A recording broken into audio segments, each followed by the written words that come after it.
हरे कृष्णा प्रभु। हरे कृष्णा। कैसे हो आप? बस बहुत बढ़िया। प्रभु जी, आपको मैं अभी एक छोटी सी क्लिप दिखाऊंगा, उस पे आप अपना पॉइंट ऑफ व्यू बताना। एब्सोल्युटली, बताइए। प्रश्न ये कभी था ही नहीं कि हम तीनों में श्रेष्ठतम कौन है, क्योंकि आदिकाल से ही कोई तो है जो हमसे परे है, जो हमसे अधिक शक्तिशाली है।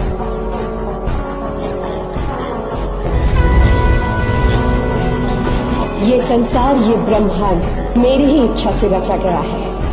सभी शक्तियां मुझ में समाई है, सबका अस्तित्व मुझसे है। मैं वो हूँ जिसने जीवन को जन्म दिया है।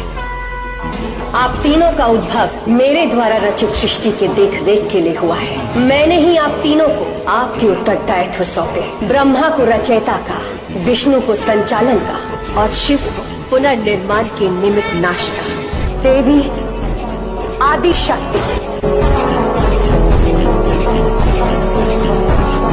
तो इसमें आपका पॉइंट ऑफ व्यू क्या रहता है, या Bhagavad Gita related? So actually Hindus की सबसे बड़ी प्रॉब्लम यह है कि जब इन्हें धर्म जानना होता है तो ये शास्त्र पढ़ने के बजाय टीवी चैनल्स पर रेफ़र करते हैं, और ये कई दशकों से समस्या चली आ रही है। अगर हमें किसी भी शास्त्रीय फैक्ट को जानना है तो उसके लिए सबसे इंपॉर्टेंट है कि हम शास्त्रों को रेफर करें। तो अगर क्वेश्चन आता है कि ब्रह्मा विष्णु महेश में सर्वश्रेष्ठ कौन है, क्या देवी सर्वश्रेष्ठ है, क्या विष्णु या शिव या ब्रह्मा, तो इसके लिए हमें टीवी चैनल्स पर रिलाई नहीं करना चाहिए। We should go and look into shastras कि सबसे हाईएस्ट, सबसे सुप्रीम कौन है। सो जैसे भगवत गीता की आपने बात की, भगवत गीता पर्सपेक्टिव हमें चाहिए।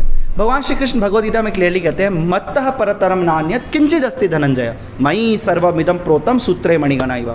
भगवान बहुत ही स्पष्ट शब्दों में कहते हैं, मत्तः परतरम न अन्यत, मुझसे ऊंचा कोई नहीं है, किंचिद अस्ति धनंजय, कि अर्जुन थोड़ा सा भी मुझसे श्रेष्ठ कोई नहीं है। और मैंने इस ब्रह्मांड को उसी तरह बांध रखा है जैसे एक धागा पूरी माला को बांध के रखता है। वो दिखता नहीं है, लेकिन वही एक्चुअली उसका फाउंडेशन है।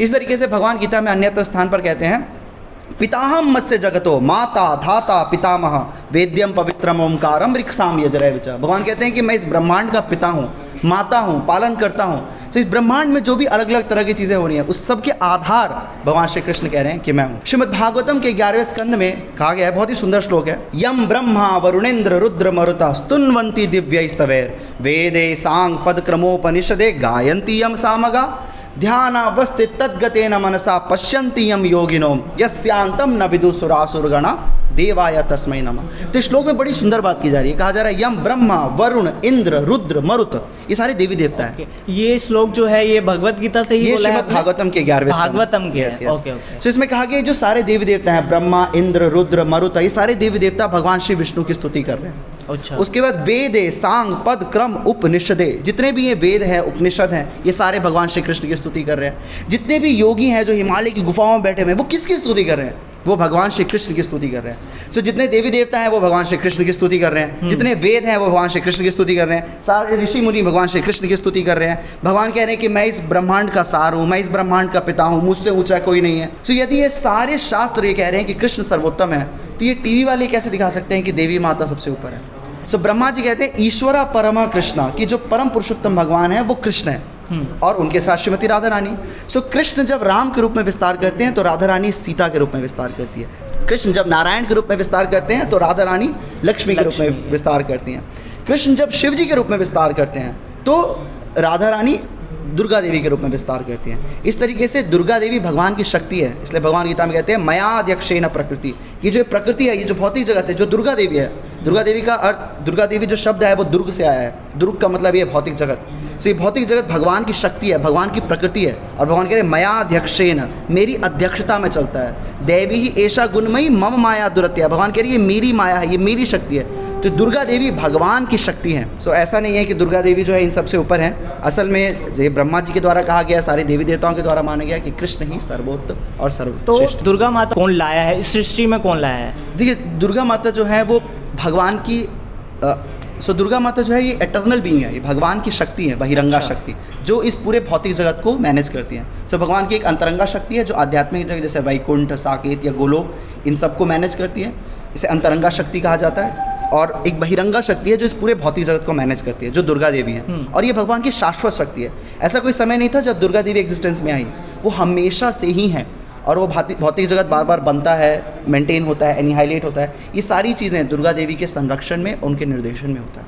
इसलिए वो भगवान की भक्त हैं, लेकिन भगवान से सुपीरियर नहीं है। तो मतलब टीवी सीरियल्स में फिर इतना गलत क्यों दिखाया जाता है? पैसा, कुछ भी स्टोरी क्रिएट कर रहे हैं, कुछ भी यहाँ से वहाँ कर रहे हैं, इधर का उधर कर रहे हैं, लेकिन इसमें बिल्कुल ही अपोजिट दिखाया जा रहा है। क्योंकि हिंदू जो हैं इस देश के सबसे बड़े फुद्दुलाल लोग हैं, उनको शास्त्रों से कोई मतलब नहीं है, उनको धर्माचार्यों से कोई मतलब नहीं है, उनको आचार्यों से कोई मतलब नहीं है, उनको गुरुजनों से कोई मतलब नहीं है, उनको बस मतलब है कि कहाँ पे मुझे एंटरटेनमेंट मिल रहा है। और ये जो टीवी सीरियल्स वाले होते हैं ये उसी एंटरटेनमेंट में से अपना पैसा निकालते हैं। ओके। तो कहीं ना कहीं हम बेवकूफ़ बन रहे हैं और वो हमें बेवकूफ़ बना रहे हैं। और इसी की मैंने एक और क्लिप देखी थी जिसमें शिव और विष्णु जी आपस में लड़ते हैं, तो इसके बारे में आप क्या कहोगे? देखिए, हो सकता है पास्ट टाइम्स हो ऐसे, ठीक है, भगवान की अपनी लीला है, लेकिन उसमें से कुछ कंक्लूजन प्रेजेंट करना बिना शास्त्रों को रेफ़र किए हुए, बिना आचार्यों को रेफ़र किए हुए, बिना धर्म गुरुओं को रेफ़र किए हुए, ये बेवकूफ़ी है।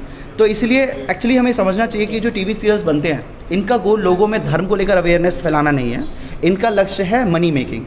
सो अगर इन मनी मेकिंग टीवी सीरियल्स को हम अथॉरिटी मान लेंगे, एंटरटेनमेंट में मतलब कुछ भी ये स्टोरी क्रिएट कर रहे हैं बस। एब्सोल्युटली। आप देख सकते हैं हर दूसरे दिन राधा कृष्ण पर, सीताराम पर टीवी सीरियल्स आते हैं और वो अपने हिसाब से कहानी को तोड़ मरोड़ को, कहीं पर भगवान राधा रानी भगवान की मौसी है, मामी है, चाची है, दादी है, blah blah blah, it goes on, all nonsense goes on the name of religion.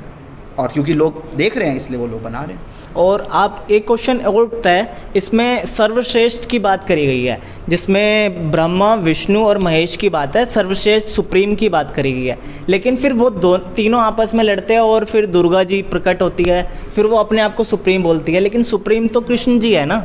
ये सारी चीज़ें जो भी इन्होंने टीवी सीरियल में दिखाया है, आप इनसे सीधा जाके पूछे कि ये शास्त्रों में कहाँ है, वो कहीं नहीं दिखा पाएंगे। Right. ये उनकी कपोल कल्पना है, इधर उधर उन्होंने चंपक नंदन में पढ़ लिया कहीं पर और उसको वो टीवी सीरियल में दिखा रहे हैं। इन चीज़ों को बहुत ज़्यादा सीरियसली लेने की ज़रूरत नहीं है। सिर्फ एंटरटेनमेंट पर्पज से देखें हम इसे। एंटरटेन देखें ही ना, देखें वो ही ना। बना रहे हैं एंटरटेनमेंट पर्पज से, हम ना देखें। We should boycott strictly all this nonsense. Okay, अगर देखना हो तो क्या क्या देखें? मतलब देखना हो तो भगवान की कथाएं सुने, भगवान को कानों से देखें। हरि नाम कथा। यस, भगवान की कथाएं सुने, श्रीमद् भागवतम सुने और प्रमाणिक संतों के मुख से सुने, है ना, इधर उधर कहीं भी गले में ना सुने।